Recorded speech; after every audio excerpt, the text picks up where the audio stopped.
প্ৰিয় ছাত্ৰ-ছাত্ৰীসকল, এইটো ভিডিঅ'ৰ জৰিয়তে আমি অনুশীলনী R2 দিয়া 25 নম্বৰ প্ৰশ্নটো সমাধান কৰিম। 25 নম্বৰ প্ৰশ্নত দিয়া আছে তলৰ চতুৰ্ভুজটোৰ কালি উলিয়া। আমাক ইয়াতে এটা চতুৰ্ভুজ দিয়া আছে আৰু এই চতুৰ্ভুজটোৰ আমাক কালি নিৰ্ণয় কৰিব দিছে। প্ৰথমতে আমি এই চিত্ৰটো আঁকি লওঁ। ধৰি লোৱা এইটো প্ৰশ্নত দিয়া চতুৰ্ভুজটো। আমি চতুৰ্ভুজটোৰ নাম দি লওঁ A B C D E আৰু এইটো F। এই চতুৰ্ভুজটোত AC এডাল কৰ্ণ আৰু এই কৰ্ণডালৰ ওপৰত দুডাল লম্ব আছে BE আৰু DF। BE আৰু DF হ'ল কৰ্ণডালৰ ওপৰত থকা লম্ব আৰু আমাক বাহুৰ কিছুমান জোখ দিয়া আছে। ABৰ জোখ দিয়া আছে 4 সেন্টিমিটাৰ, BCৰ জোখ দিয়া আছে 5 সেন্টিমিটাৰ, DCৰ জোখ দিয়া আছে 1 সেন্টিমিটাৰ, ADৰ জোখ দিয়া আছে 4 সেন্টিমিটাৰ, DFৰ জোখ দিয়া আছে 0.7 সেন্টিমিটাৰ আৰু BEৰ জোখ দিয়া আছে 3.6 সেন্টিমিটাৰ। এতিয়া আমি এই চতুৰ্ভুজটোৰ কালি উলিয়াব লাগে। চতুৰ্ভুজৰ কালিৰ সূত্ৰ আমি জানো হাফ পূৰণ কৰ্ণ, ইয়াতে কৰ্ণ হ'ল AC পূৰণ কৰ্ণৰ ওপৰত থকা লম্ব দুডালৰ সমষ্টি। ইয়াতে লম্ব এডাল BE আৰু আনডাল লম্ব DF। আমি এই সূত্ৰটো ব্যৱহাৰ কৰি এই চতুৰ্ভুজটোৰ কালি নিৰ্ণয় কৰিম। আমি ইয়াতে BEৰ মান জানো 3.6 সেন্টিমিটাৰ, DFৰ মান জানো 0.7 সেন্টিমিটাৰ, কিন্তু আমি ACৰ মান নাজানো। প্ৰশ্নত আমাক ACৰ মান দিয়া নাই। প্ৰথমতে আমি ACৰ মান নিৰ্ণয় কৰিব লাগিব।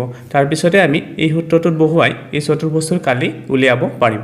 আমি কেনেকুৱাকৈ ACৰ মান উলিয়াম, আমি যদি ভালদৰে চাওঁ, এইটো এটা ত্ৰিভুজ AEB, এইটো এটা সমকোণী ত্ৰিভুজ। ইয়াতে 90 ডিগ্ৰী আছে। এইটো যদি 90 ডিগ্ৰী হয়, এইটো হয় অতিভুজ। AB হ'ব অতিভুজ। আমি ইয়াতে পাইথাগোৰাছ উপপাদ্য ব্যৱহাৰ কৰি AEৰ মান নিৰ্ণয় কৰিব পাৰিম।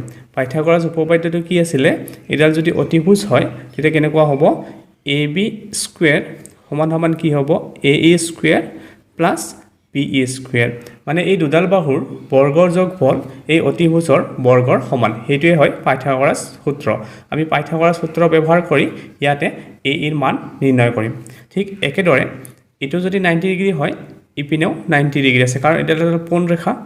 ইপিনে 90 ডিগ্ৰী থাকিলে ইপিনেও 90 ডিগ্ৰী থাকিব। তেতিয়া কি হ'ব? BEC, এইটো এটা সমকোণী ত্ৰিভুজ হ'ব। আমি BEC এই সমকোণী ত্ৰিভুজটোত আকৌ পাইথাগোৰাছ উপপাদ্যটো ব্যৱহাৰ কৰি আমি আকৌ CEৰ মান নিৰ্ণয় কৰিব পাৰিম। এইটো যদি 90 ডিগ্ৰী হয় তেতিয়া কি হ'ব? BC হ'ব অতিভুজ। আমাৰ পাইথাগোৰাছ সূত্ৰটো কেনেকুৱা হ'ব? BC স্কুৱেৰ সমান কি হ'ব? BE স্কুৱেৰ যোগ CE স্কুৱেৰ। এইটো হ'ল অতিভুজ। অতিভুজৰ বৰ্গ কি হ'ব? এই দুডাল বাহুৰ বৰ্গৰ সমষ্টিৰ সমান। আমি পাইথাগোৰাছ সূত্ৰ ব্যৱহাৰ কৰি AE আৰু ECৰ মান নিৰ্ণয় কৰিম। তাৰপিছত আমি এই সূত্ৰটোত বহুৱাই আমি এই চতুৰ্ভুজটোৰ কালি উলিয়াম। প্ৰথমতে লিখি লওঁ, দিয়া আছে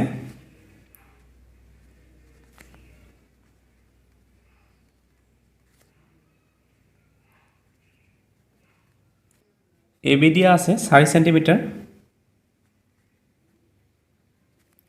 BC দিয়া আছে 5 সেন্টিমিটাৰ, CD দিয়া আছে 1 সেন্টিমিটাৰ, BE দিয়া আছে 3.6 সেন্টিমিটাৰ, DF দিয়া আছে 0.7 সেন্টিমিটাৰ আৰু AD দিয়া আছে 4 সেন্টিমিটাৰ। আমাক ইয়াতে গোটেইকেইটা মান নালাগিব, যেইকেইটা মান লাগে আমি সেইকেইটা মান ব্যৱহাৰ কৰিম। আমি প্ৰথমতে কি কৰিম? এই সমকোণী ত্ৰিভুজটো ল'ম AEB।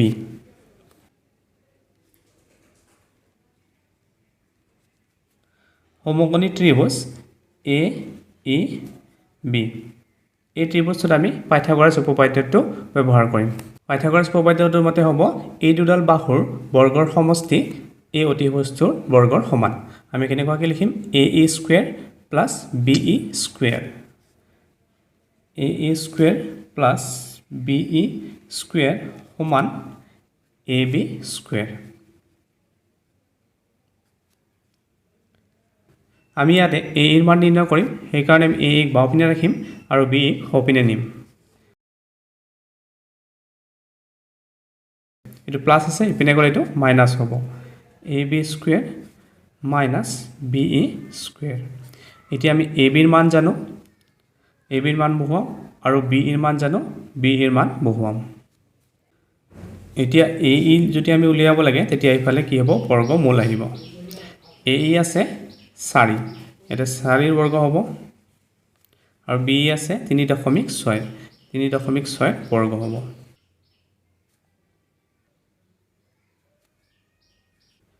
4 এর বর্গ ললে আমি পাম 16 3.6 আমি বর্গ উলিয়াম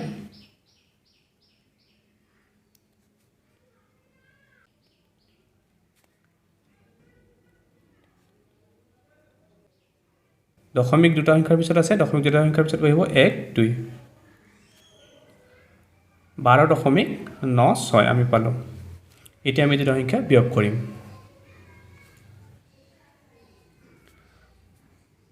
16 আছে 16 আমি দশমিকত প্ৰকাশ কৰিম ইয়াত যেহেতু দশমিকৰ পিছত দুটা সংখ্যা আছে আমি দশমিকৰ পিছত দুটা শূন্য দিম এটা হ'ব 12.96 এটো পালো 3.04 এতিয়া 3.04 আমি বৰ্গমূল উলিয়াব লাগিব 3.04 এৰ আমি বৰ্গমূল উলিয়াম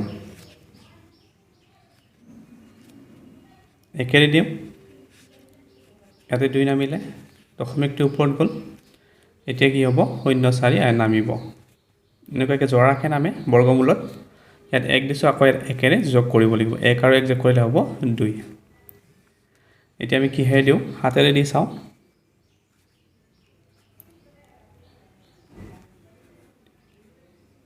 হলো 189 আটেৰে দিলে এই ডাঙৰ হয় আটেৰে আমি হাতেৰে দিম ইয়াতে হাত বহিব আৰু ইয়াতে হাত বহিব ইয়াত হ'ব 189 এটো মাইনাস কৰিলে আমি পাম এতিয়া আমি দুটা শূন্য বহুৱাও ইয়াত আমি আকৌ হাতেৰে যোগ কৰিব লাগিব এতিয়া আমি 4 ৰে দি চাও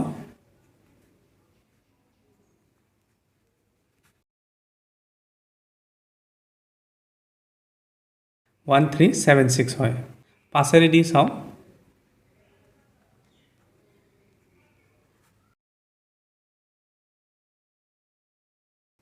1725 ডাঙৰ হয় আমি 4 ৰে দিম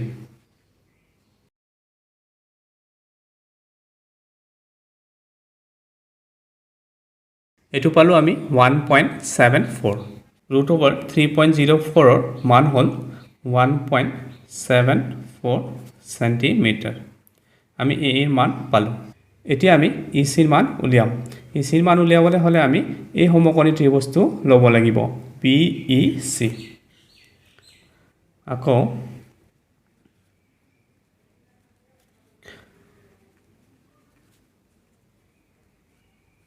সমকোণী ত্ৰিভুজ BEC এই ত্ৰিভুজত আমি পাইথাগোৰাছ সূত্ৰটো ব্যৱহাৰ কৰিম পাইথাগোৰাছ উপপাদ্যটো মতে কি হ'ব BE square plus EC square সমান সমান কি হ'ব BC স্কয়াৰ পাইথাগোৰাছ উপপাদ্যটো ব্যৱহাৰ কৰি আছো আমি BE square plus EC square সমান সমান BC স্কয়াৰ আমি EC এৰ মান উলিয়াম সেই কাৰণে আমি BE টো খফালে লৈ যাও এটো প্লাস আছে ইফালে গলে এটো মাইনাস হ'ব ইয়াতে থাকিলে EC স্কয়াৰ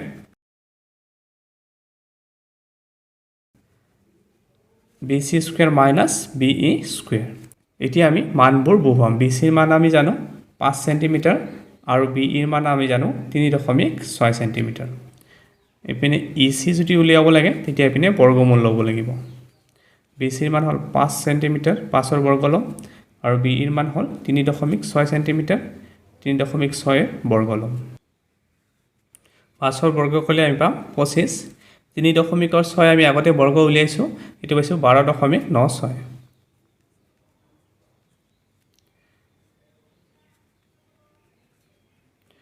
এতিয়া আমি বিয়োগ কৰিম ইয়াত যে দশমিকৰ পিছত দুটা সংখ্যা আছে আমি দশমিকত প্ৰকাশ কৰিব লাগিব এটা হ'ব 25.00 আৰু এটো আছে 12.96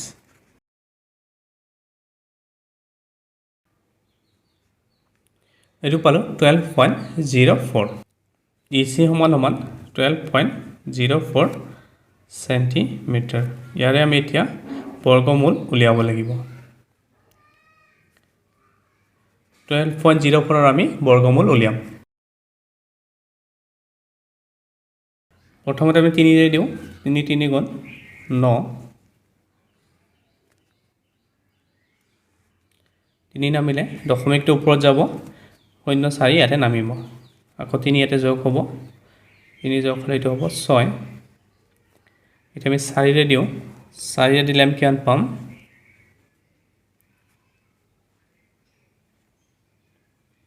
256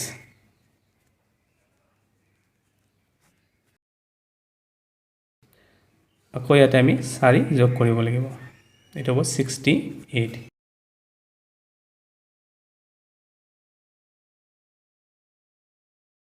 এইটো পালোঁ 4116 ইয়াতে সংখ্যা নাই আমি ইয়াতে শূন্য নামাব লাগিব শূন্য দুটা নামিব 6 গুণ দিলে হয় 4116 এইটো বিয়োগ কৰিলে আমি পাম 4 দশমিকৰ পিছত দুটা সংখ্যা পাইছোঁ ইয়ালৈকে কৰিলে হ'ব এইটো হ'ব 3.46 12.04 ৰ বৰ্গমূল হয় 3.46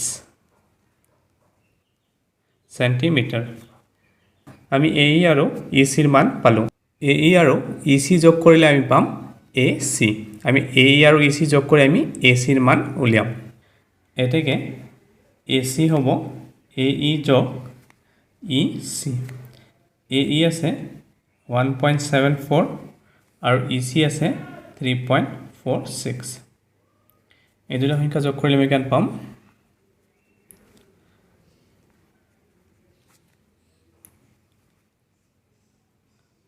এইটো পালোঁ 5.20 মানে এটা আমি 5.2 বুলি লিখিব পাৰোঁ 5.2 চেণ্টিমিটাৰ আমি AC ৰ মান পালোঁ 5.2 চেণ্টিমিটাৰ এতিয়া আমি চতুৰ্ভুজৰ কালিৰ সূত্ৰ ব্যৱহাৰ কৰি আমি চতুৰ্ভুজৰ কালি উলিয়াব পাৰিম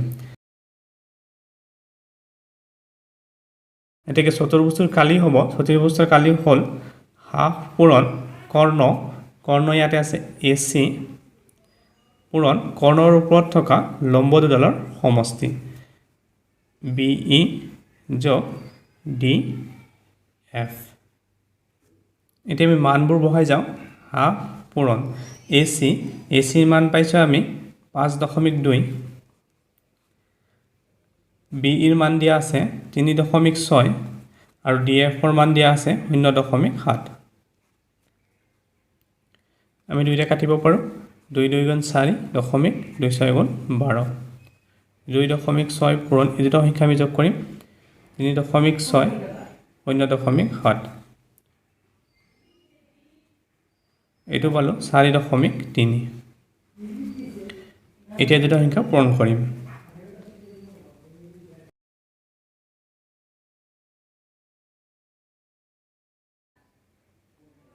দশমিক 1 দুই দুটা সংখ্যাৰ পিছত আছে এইটো পালোঁ 11.18 বৰ্গ চেণ্টিমিটাৰ এতিয়া যদি আমি দশমিকৰ পিছত এটা সংখ্যাত প্ৰকাশ কৰিব লাগে তেতিয়া এইটো কেনেকুৱা হ'ব 11 দশমিক ইয়াত যেটো 8 আছে 5তকৈ ডাঙৰ ইয়াতে এটা সংখ্যা বাঢ়িব এইটো হ'ব 2 11.2 বৰ্গ চেণ্টিমিটাৰ এইটোৱে হ'ল চতুৰ্ভুজৰ কালি